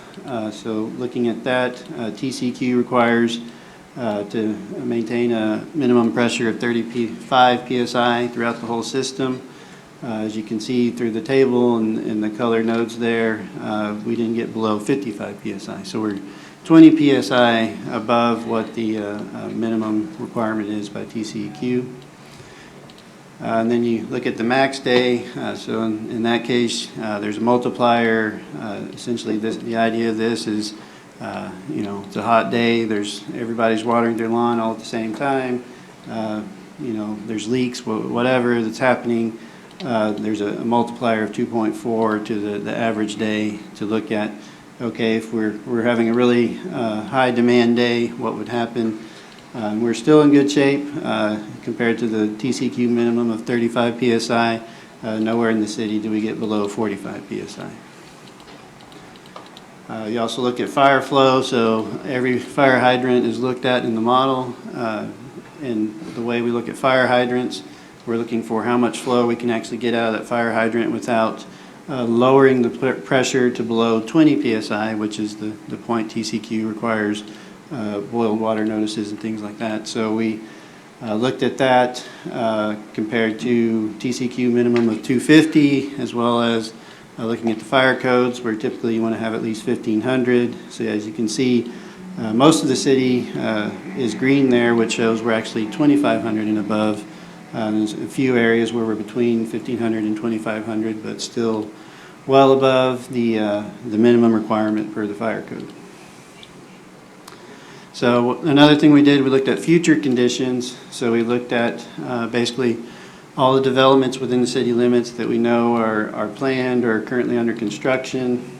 There was a question during MDD that I needed to clarify on the Shell building expansion. That's actually the name of one of the buildings in the Portofino Shopping Center up front there. So it has nothing to do with the Shell Oil Company. It's just what they happen to name that building. So, but these are all the additional developments that we included that are either planned or under construction. Based on that, the total demand went from 1 million to 1.5 million gallons per day. But again, looking at max day, everything's 45 and above, so 10 PSI higher than what the minimum TCEQ requirement is. Fire flow again is the same, mostly green, mostly 2,500 and above, with some areas between the 1,500 and 2,500, but the city is well prepared for fire emergency. So overall results, existing conditions at 1 million gallons per day. We have sufficient supply for fire and for use, having pressure. Also the same for future conditions. And then the third thing we did is we did look into the city's ETJ just to get an idea of how that total demand would compare to what we're currently looking at as future conditions within the city limits. So we took basically estimated zoning within the ETJ and compared that to the usage of those same zones in the city. And as you can see, potentially, depending on how the ETJ would develop in the future, the demand could go up to 3.9 million gallons per our estimation, which obviously is more than double what the current future condition is within city limits. So, any questions? Look good. Thank you. Thank you. Most of them saw it during the MDD meeting because they were in the audience. That's true. Overall, system is in very good condition, and y'all done a good job keeping it up. So. Thanks, Derek. Thanks, Derek. Thanks.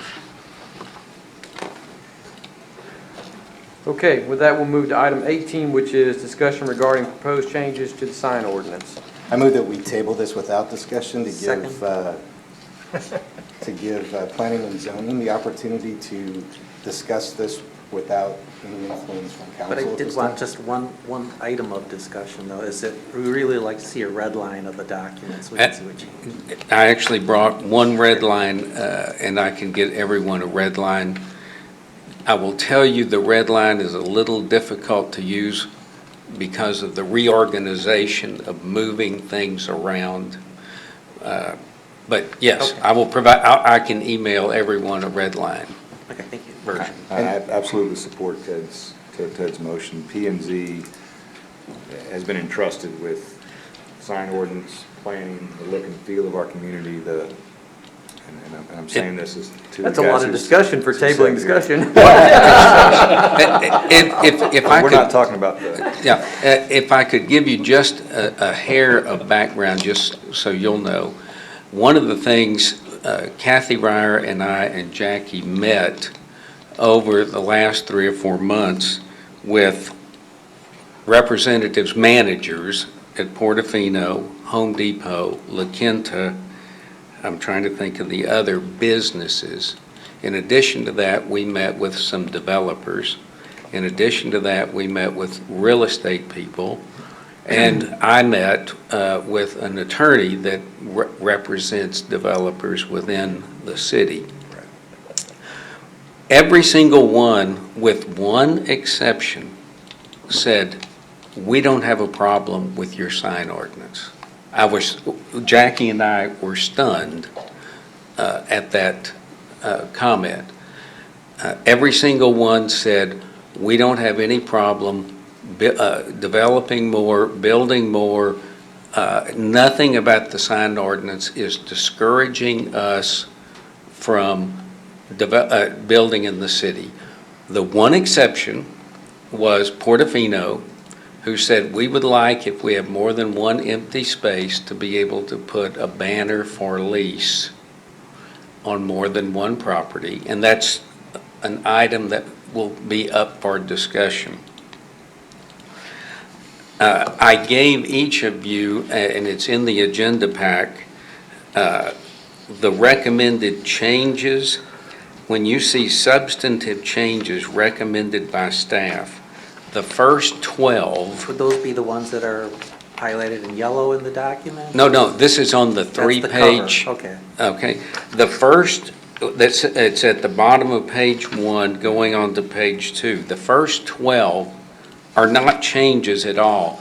They are either eliminating duplicates or clarifying. The changes that we recommend, that staff recommends, are items 13 through 19, which I think you will all find to be very minor. And then the changes that you have highlighted in the ordinance are the ones that staff wants to present to P&Z and to City Council for discussion and determination. All of this 3-page summary, as well as this proposed sign ordinance, has been already sent to each of you and to P&Z. We would simply ask, if you see something that you have a question about, a comment about, anything between now and September, when we meet, 17th, when we meet with P&Z, if you would send me an email or contact Jackie, we would like to get those addressed with P&Z on the 17th of September. Actually, I would rather hear from P&Z and their requests first. And we're doing this. I would rather hear specifically from them before we make comment.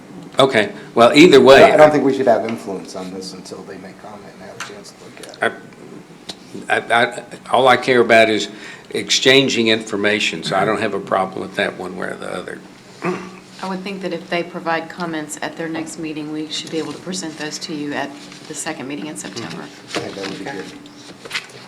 I just want to say I appreciate all the work you guys have done on that. It's just the cleanup of that is just, I'm just really impressed with it. And I really appreciate all the work y'all put in, because I know it's a lot of work.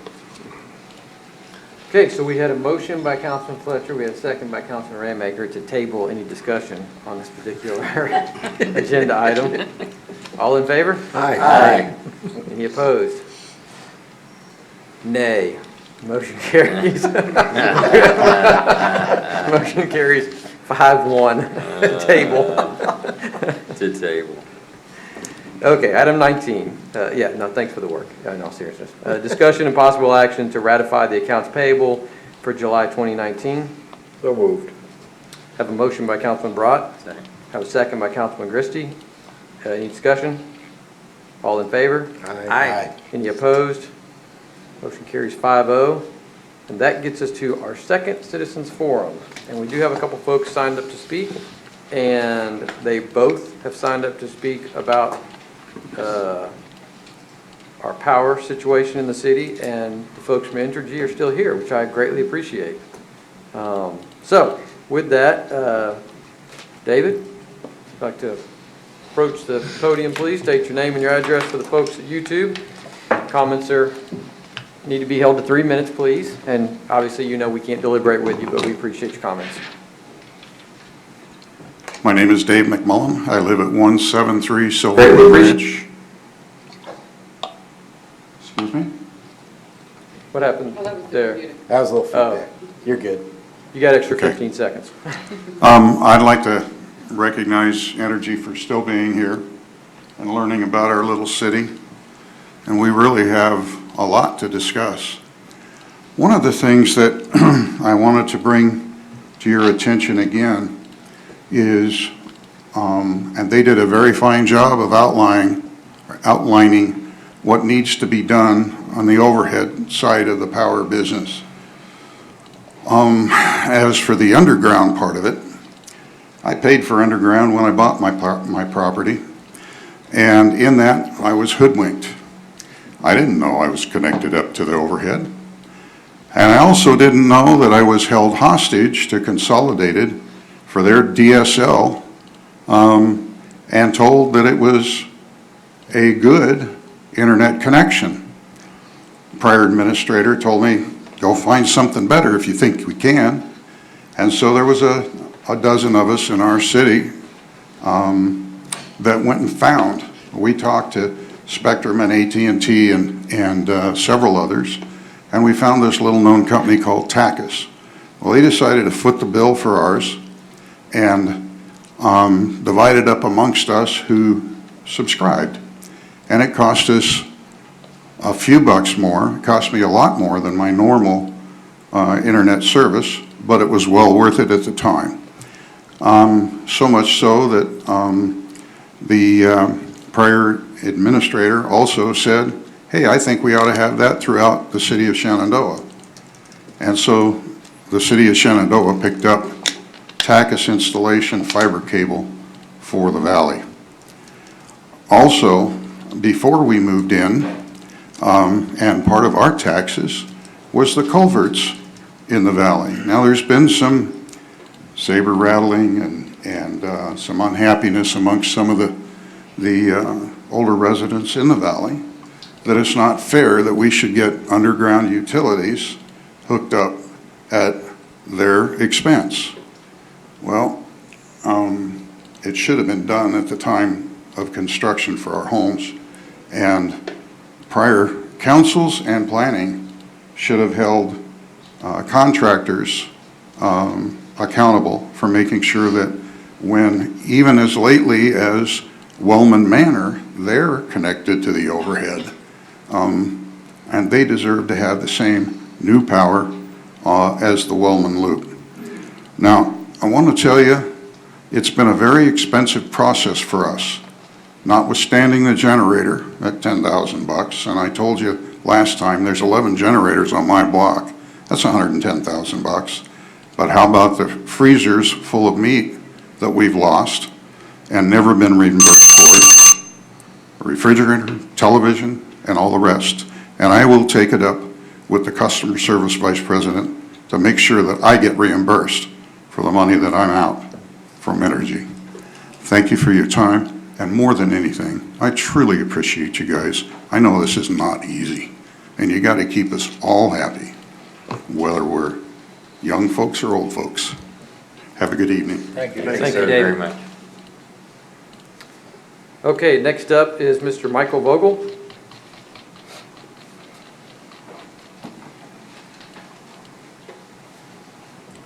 Well, good evening, Mayor and council members. I appreciate you the time to speak today. you heard it from another one of our residents. Make a long story short, I think the way we see it, all of the residents that live in the in Silverwood Ranch, which is a pretty good portion of your citizens, I think we're all pretty fed up with the situation. It's unnecessary, and it's a simple and economic solution when compared to the overall solution to fix the valley situation. So here you have the opportunity to continue exploring a solution that you guys were looking into implementing that would be economical in comparison with fixing the whole problem and making a good portion of your citizens pleased in fixing that unacceptable situation with the electricity. So I guess what I'm trying to find out is, first of all, from Energy, and I apologize, I didn't have an opportunity to come earlier for the presentation, but where are we with the plan that you guys were going to budget and try to present to the council members for approval or to insert it in the city budget for that solution to connect the underground, maybe explore a couple of easements and convince a couple of the residents to let us connect? And it was supposed to be something that in comparison would be economical. And then if that has already been presented, well, I would definitely appreciate some information from council members if it has been brought up to you as a solution to connect the Wellman Loop, as they call it now, and hopefully find out if at least that good portion of your citizens can find some relief to this while we look at the bigger problem that we have in the city overall. I think if it's at all, if you guys have worked it out already, if it has been brought to consideration for budget, then we would definitely, all the residents would love to see what the progress has been. I think it's a viable solution and I mean, good way to make us all happy. Again, we did pay eventually for that underground and it's unusable right now. And obviously, I respect the need that the rest of the valley has, and I think we realize that it's a bigger problem for all of us. But again, this might be a good solution to implement first while we look at the bigger problem. And I would love to see this take some priority over the discussion of parks and if we're going to put lights or not lights. Well, here we have some residents that their lights are out quite often, and maybe we can look at that before we look at lights at the park. So I appreciate you guys and just look forward to hearing if there's any advancement in this this problem. And by the way, thank you, Ron, for attending that meeting last time. We appreciate you. Thank you. Thank you, sir. Thanks, sir. Thank you. Absolutely, come on. Just do me a favor, state your name for the folks on YouTube, and you know the drill. My name is Dr. Jim Walls, 216 Silverwood Ranch Drive. I just wanted to emphasize a point that I just briefly mentioned earlier in my earlier comments. As I watched the budget deliberations day 2 where this came up, you all spent about an hour on this issue of the $160,000 for the Wellman Loop thing. I would like to emphasize that I would like to see that included in the budget and done as soon as possible. I know that what Energy just proposed, they said would take care, this new line would take care of Silverwood Ranch and Estates and the Manor, but it doesn't solve the whole Wellman Loop problem. And $160,000 compared to some of the amounts you were discussing for other things is a very small amount. The other issue that I've heard come up and came up in the budget meetings was it's not fair to do it for these guys and not for these guys. Well, we've been discussing a number of things tonight that affect one part of the community and they get a benefit from it and the other part of the community doesn't get a benefit from it. I don't think it's fair that some of you live in areas that don't have the power outages that I have because I'm on the 743 substation. And you don't suffer those kinds of things that we suffer. Some of you do, some of you don't.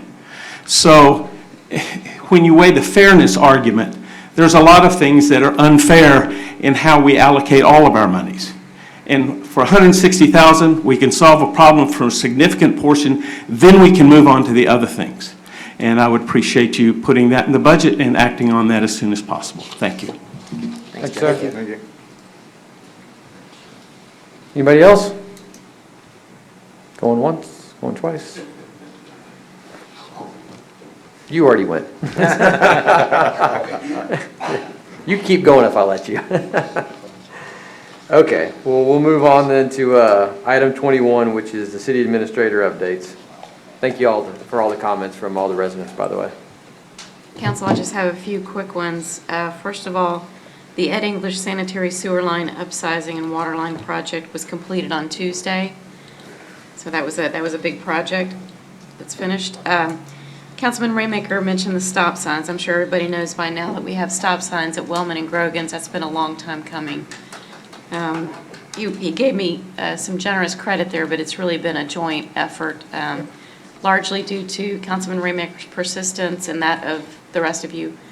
And secondly, Blyle Engineering had a hand in this too. So I want to thank everybody for being a part of this. It's good to have those signs, and everybody's getting used to the new traffic patterns. So pickleball courts at the main park, the striping was completed on Monday, and they're now available for use. So that'll be a welcome thing for a lot of people. And the last thing is the police department has started a new positive reinforcement courteous driver program. And it's about rewarding good behavior. And it's been very well received. I've seen stories in the news in the past where a policeman will pull you over and give you a gift card or something, and it's kind of a nice surprise. Well, this is similar. The police department is giving people a coffee cup courteous driver award. So that's been real popular so far. So we'll have those coffee cups for all of you if you'd like one too. I was going to say that's probably the only way I'm going to get one. Yeah.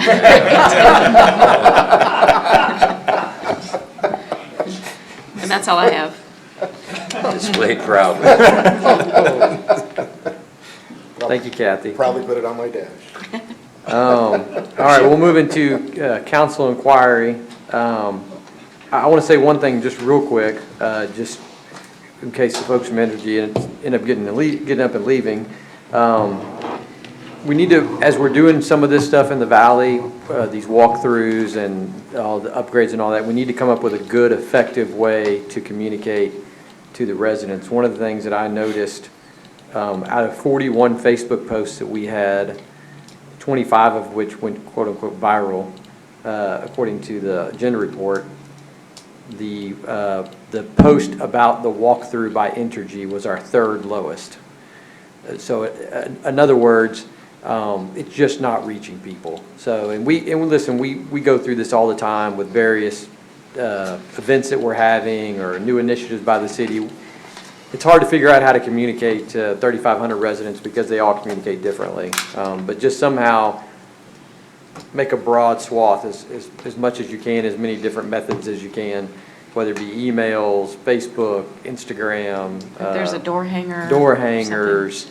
Drive by with a blowhorn, you know. I mean, it's going to take a lot of different ways to try to connect with people, but we always end up getting resident complaints whenever a strategic partner comes to the city, whether it's y'all or AT&T or TACUS, whoever it is, somebody didn't know and they're upset because somebody's on their property. Rightfully so, you know, it's an alarming thing. So if you could please just try to do your very best job in as many different mediums as possible to try to let those residents know. So anyway, I just want to get that out there before y'all left just in case. So with that, I think we started with you last time, Councilman Raymaker. We'll start with Councilman McLeod. I don't think I have anything tonight. I do want to once again express my appreciation for the Entergy team coming out here, taking Shenandoah seriously. I spoke with Doug earlier. And I know you guys are working hard to resolve the situation, because the situation is we've got residents who are not getting power and the overall power issues. And so I appreciate y'all stepping up and let's get this thing fixed just as soon as possible. So once again, thank you guys there. And thank you again to the budget team and my fellow council members and staff. This whole process takes a huge amount of energy and effort, and we all work together. So that's it. Thank you, Councilman McLeod. Mayor Pro Tem. Just want to say that Councilman Raymaker and I went to the Region 14 HGAC TML meeting last week down in City Place, I believe that's what they call it. It was very informative, a lot of good speakers, a lot of good attendance by neighborhood and I think our neighbor cities. And we learned a lot. I do have the presentations and the PowerPoints. I'll gladly give it to everybody if they want it. Most of it was on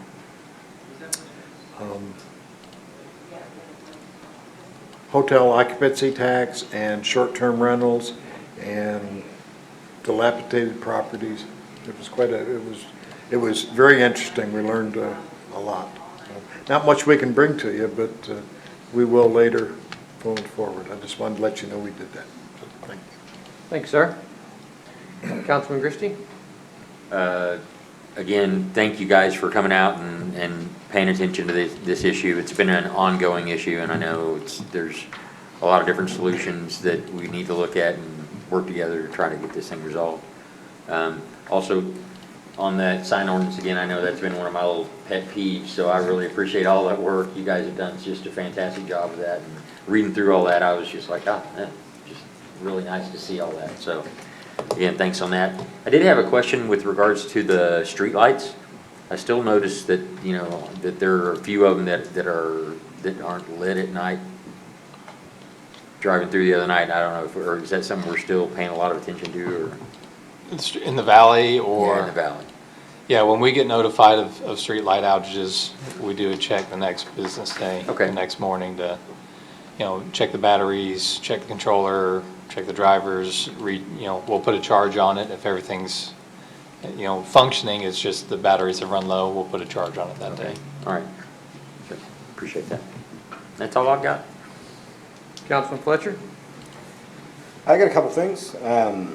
So I do want to address, since we've had so many residents come out, you know, obviously thank you for coming out and sharing your concerns. Just so you know, and evidently it's been missed by several, the solution's already in the budget. So everybody should have that understanding that it's already in the budget waiting for approval this next session. Irregardless of what Entergy does in the valley, it's a total separate issue. Also just want to say great thanks again to Commissioner Riley for putting the stop sign in. I know that many of us had talked with him and worked with him on that, but mostly Blyle has done an awesome job in putting that together with him, in addition to working very effectively to get our dedicated right turn lane off of Grogan's onto Research Forest, which is coming fairly soon.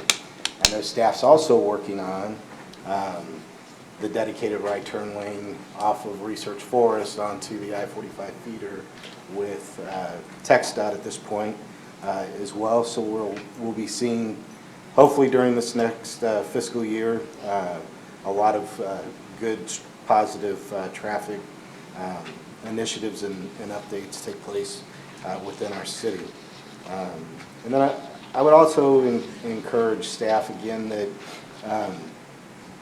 in communication through Kathy, that if one councilman is asking a specific question, that's shared with Kathy, so it can be distributed to all councilmen, so we have a general idea of what's going on without showing up at a council session and going, oh, I didn't know that yet.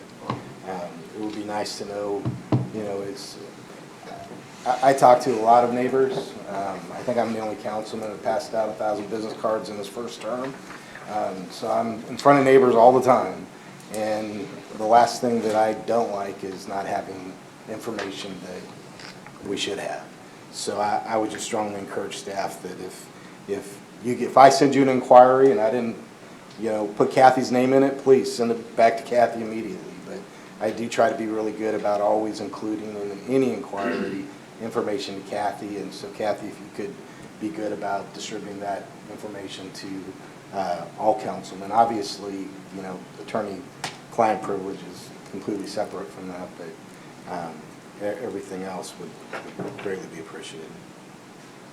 That's all I have. If I could add, Councilman Fletcher, Mr. Bly will be here at the next council meeting to give a complete update on the road projects, so that'll help Good. give an idea of timing. And we will also continue to be attentive about distributing information to everyone. Thank you. Thank you, Councilman Fletcher. Councilman Raymaker? Yeah, I wanted to thank Belial as well because he's just an invaluable partner. And it's just great to see the, some of the projects that, were requested as far back as 16 are finally coming to fruition now. So that's fantastic. For something completely different, I'd kind of like to bring to council the Planning and Zoning Commission, especially their terms. We've got some fellows on there that have a lot of experience and knowledge, and I don't think that we would really want to lose that. I mean, there's a lot of pride that these guys have put into this over a lot of years, and I wouldn't want them to roll off because a previous council put in kind of rather arbitrary timeframes for them to roll off. So I'd like to look into changing that so that we don't lose some of these guys who've been of value to us for so long. I think that's great input. Bill, can you take a look at that, make sure that some of it doesn't overlap with any sort of state requirements? I think MDD there are some, but maybe not on P and Z. I'll look at it. So, yeah, no, that's a great idea.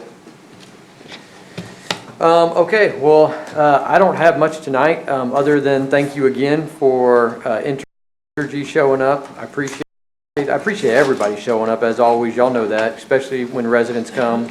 But I really appreciate our strategic partners. Appreciate when y'all show up, especially when you stick it out for 2 hours and spend your evenings with us.